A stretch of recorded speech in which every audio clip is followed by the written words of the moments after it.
እንግዲህ የሰው ልጅ የሚደርስበትን ነገር ማንም አያውቀውም። ሁላችንም ወደ አላህ መመለስና የአላህን መንገድ መያዝ ነው የኛ ትልቁ ተግባራችን ማድረግ ያለብን። ቀን በቀን ባለን ህይወት ውስጥ ምን አይነት ለውጥ እንደሚመጣ ምን እንደምንሆን ምን እንደሚያጋጥመን የምናውቀው ነገር ስለሌለ ማለት ነው። ሰላም ጤና ይስጥልኝ ውድና የተከበራችሁ የቻናሌ ቤተሰቦች እንዴት ናችሁ? ዛሬ በአዲስ ቪዲዮ መጥቼላችኋለሁ። ቀልደኛነቱና በተጫዋችነቱ የምናውቀው ጃፈር ኮሜዲ የኦሮሞ ብሔረሰብ ተወላጅ የሆነው ጃፈር ሁላችንም እናውቀዋለን። ጃፈር ኮሜዲ ከአመታት በፊት ቲክቶክ ከመጀመሩ በፊት በዩቲዩብ ላይ ምናምን ፈረንሳይ ሀገር ነው የሚኖረው። በጣም ቀልደኛና ተጫዋች፣ በጣም ተግባቢ፣ በጣም አስቂኝ የሆነ ልጅ ነው። እንደ ስሙም በጣም ኮሜዲ ነው። እውነት ለመናገር በጣም የሚያስቅ ነው። ፓሪስ ከተማ ላይ መኖር ከጀመረ ቆይቷል። በሚዲያ እንደምናውቀው በማሳቅም በፖለቲካውም የሚያዝናናን የነበረ እና ጃፈር ኮሜዲ ዛሬ በቲክቶክ ቻናሉ እየተናገረው ሁላችንን የሚያስደነገጠን ነገር አንድ ነገር አለ። ለረጅም ጊዜ ህመም ውስጥ እንዳለና ሆዱን እያመመው እንደ ልቡ ጋር እንደሚወጋው ረጅም ጊዜም ይሄ በሽታ እንደቆየበት ሆዴንም ልቤ ላይም እየወጋኝ ህመሙ ቆይቶብኛል።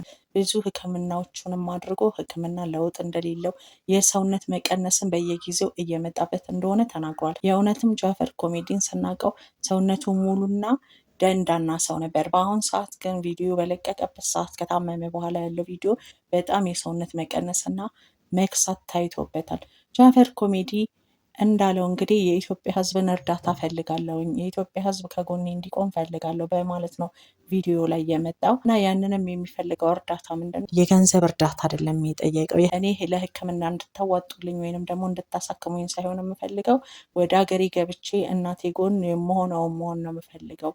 በዚህ ሁኔታና በዚህ ህመም እዚህ የሰው ሀገር ላይ ስደት ላይ መቀጠል አልፈልግም እና የኢትዮጵያ ህዝብ ከጎኔ የሆናችሁ በተቻለ መጠን ተባበሩኝና ከፈረንሳይ ወደ እናቴ ጋር መጥቼ እናቴ ጎን ሆኜ ምንም ነገር ቢደርስብኝም እናቴ ጋር መግባት ፈልጋለሁ። የኢትዮጵያ ህዝብ በዚህ ጉዳይ ላይ እንድትተባበሩኝም ወደ አገሬ ወደ ኢትዮጵያ አስገቡኝ፣ ከእናቴ ጎን ሆኜ የሚመጣብኝን ነገር ሁሉ ብቀበለው ይሻላል በሚል የሚያሳዝን መልእክቱን ለኢትዮጵያ ህዝብ አስተላልፏል በሚል ነው ቪዲዮ የሰራው። በጣም አንጀቴን በላኝ፣ በጣም አሳዘነኝ። ሁላችንም ያለንን ትብብር ብናደርግለት ደስ ይለኛል። እንግዲህ ጃፈር ኮሜዲ ከ5 ዓመትና 6 ዓመት በፊት ስናውቀው ሁላችሁም የምታውቁት ይመስለኛል። የማታውቁ ከሆነ ቲክቶክ ላይ ገብታችሁ ጃፈር ኮሜዲ ወይንም ደግሞ ዩቲዩብ ላይ ገብታችሁ ጃፈር ኮሜዲ ካላችሁ ይመጣላችኋል፣ ታስታውሱታላችሁ።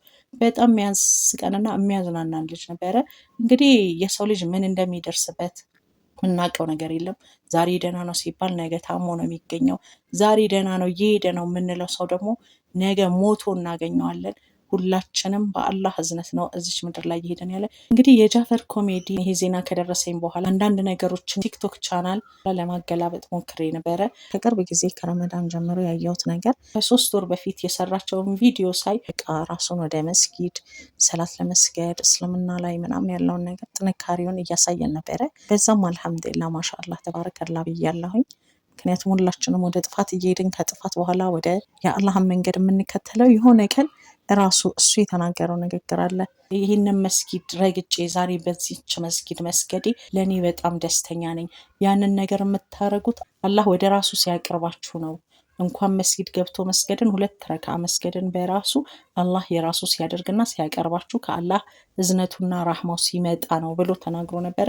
የእውነትም በተከታታይ ወደ መስጊድ ጎራ እያለ እየሰገደ ብዙ ቪዲዮዎችን ለማየት ሞክሬያለሁ። እንደዛም እያደረገ ነበረ። እውነቱን ነው ጃፈር። ማንም ሰው ሰላቱን የሚሰግደው ወይንም ደግሞ ወደ ሰላት በራሱ ተነሳሽነት ወደ ሰላት ሲሄድ የአላህ እዝነት ሲመጣለት ነው፣ አላህ ሲያዝንለት ነው እንጂ ማንም ሰው ስገድ ስላለው ወይንም ደግሞ ያለ ፍላጎቱ ተነስቶ ቢሰግድ ከአላህ እዝነት ቀርቦለት ሳይሆን ሰው እንዲያይለት ወይንም ደግሞ ለሰው ብሎ ነው የሚሰግደው ማለት ነው። 2 ረካ እንኳን አላህ ፊት ቆሞ ለመስገድ ከአላህ እዝነትን ያስፈልጋል ማለት ነው። ስለዚህ ጃፈር የተናገረው ነገር በትክክልም እና ውድና የተከበራችሁ የእኔ ቤተሰቦች ሁላችንም የኢትዮጵያ ህዝብ ሆይ እንድረስለት፣ ከጎኑለት።